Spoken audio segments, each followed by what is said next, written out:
Today I'm sharing with you a Belgian recipe for buckwheat beer pancakes, or double de Binche. We're approaching pancake season.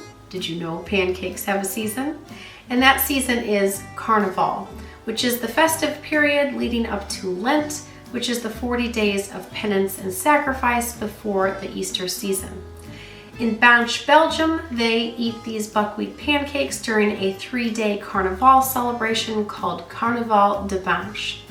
This celebration dates back 600 years, and these pancakes are made with buckwheat and beer in the batter, and then they are sandwiched together in doubles, hence the name double de Binche, with gooey cheese. So join me today as I share with you this recipe as well as the fascinating details of this 600-year-old carnival celebration. Let's get started.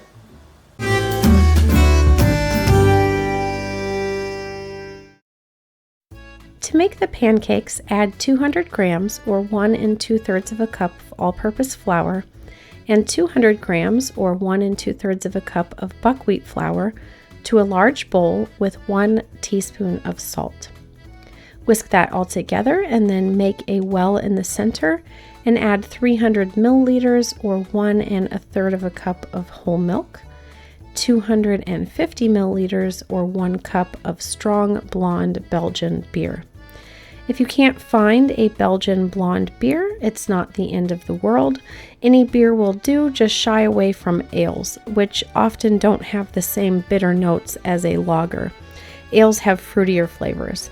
You want to find a lager which has that bitter aftertaste that comes from the malt and the hops. I was able to find a couple bottles of this Belgian brand from a local liquor store. Then you're going to add in 2 beaten eggs and then whisk everything together until smooth, and then whisk in 2 tablespoons of melted lard. Lard is traditional, but if you can't find it, you can substitute unsalted butter. Then using a small skillet, heat a teaspoon or so of lard or butter. Let it coat the skillet and get pretty hot but not smoking. Your first 2 pancakes will be less perfect than the rest because they will soak up that excess fat in the pan. Add in about 1/4 of a cup or 60 milliliters of batter to the skillet at a time, and use the bottom of your pouring ladle to spread your batter into about a 4-inch or 10-centimeter circle. Bubbles will appear throughout the pancake, and when the whole surface has bubbles across it and the underside is golden, flip it and let it sit for about 30 seconds. This side should have a blistered, lightly golden look to it. And then while I make the rest of these pancakes, let me share with you a little bit about the unique and intricate traditions surrounding this recipe. These pancakes are made in Binche, Belgium, which is a city in the Wallonia region of the country, and they're eaten during Carnival, which is the festive weeks before Lent. So many of Europe's food traditions are centered around the liturgical calendar of the Western Church. Lent is a 40-day season of fasting before Easter to imitate the 40-day fast of Jesus in the desert. All throughout Europe, the weeks leading up to Lent are a season called Carnival. This season looks different in each country, but it is often characterized by parades of people dressing in elaborate, masked, and sometimes scary costumes. And there are often festivals and parties throughout this time. And the food, though different in every country, is often a selection of pancakes, fried desserts, and meaty meals. Pancakes tend to be eaten during this time because they're an easy way to use up milk, eggs, and fat, all foods that used to be fasted from during Lent. I love this Dutch Renaissance painting by Peter Bruegel the Elder called The Fight Between Carnival and Lent. It depicts 2 men as personifications of Carnival and Lent fighting each other. Carnival is represented by a plump man sitting on a beer barrel. He has some kind of poultry pie on his head, and his spear has meat on it.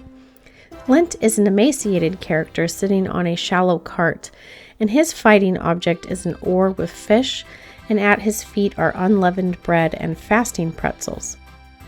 This depicts the transition from the feasting and merrymaking of Shrove Tuesday and Ash Wednesday the following day. I encourage you to pull this painting up sometime and just examine all the details. It's such a fun study. If you're enjoying this video and have learned something so far, hit that like button and consider subscribing. I make videos sharing European baked goods and culture. In Binche, Belgium, they have a 3-day festival called the Carnaval de Binche, leading up to the first day of Lent, Ash Wednesday. This carnival takes place on Fat Sunday, Fat Monday, and Fat Tuesday, the 3 days before Ash Wednesday. The Binche Carnival is one of the oldest in Belgium, dating back to at least 1394 when the first mention of it was written down. The main characters of the festivities are the gilles, a group of men and boys dressed up as carnival characters. It's considered a great honor to dress up in the parade as a gilles, and there are many rituals dictating what happens on the day. They rise very early in the morning and are dressed by their family members in a costume patched with crowns, lions, and stars in the colors of the Belgian flag. The upper part of the costume is stuffed with barley straw to give them a humpback. Once dressed, they go door to door to gather fellow gilles, all the while banging tambourines, stomping their wooden clogs on the pavement, and carrying willow branches. The parade gets louder and louder to scare away evil spirits and the darkness of winter. They start the day wearing wax masks with a pink face, red hair, and green glasses. And after enjoying a special meal of oysters and champagne, they go home to swap their masks for an enormous ostrich feather hat and baskets of oranges. At this time, if they're still hungry, they will enjoy some double de binche pancakes and a glass of beer before heading back out. When the gilles regroup, they throw oranges to the crowd and parade throughout the city to the tune of 26 traditional songs. They are often accompanied by other carnival characters, such as harlequins, peasants, and pierrots, but the gilles hold pride of place. This final parade of the gilles marks the end of the 3-day celebration, and the next day the merrymaking will be replaced with a solemn day of fasting to begin Lent. And with my stack of pancakes finished, let me show you how to serve them. Traditionally, they are served sandwiched together with a local Walloon cheese called boulette. This is a rind-washed aged soft cheese, and unfortunately there are no counterparts elsewhere in the world. Using the closest thing geographically that I can find near me, I'm using a shredded Gouda. Add a teaspoon or so of lard or butter to the pan and warm the pancake, and then add the shredded cheese and top with a second pancake. Let it melt and then flip it over briefly to warm the top pancake. Serve it with a dollop of lard or butter, a sprinkle of salt and pepper, and wash it down with a blonde Belgian beer.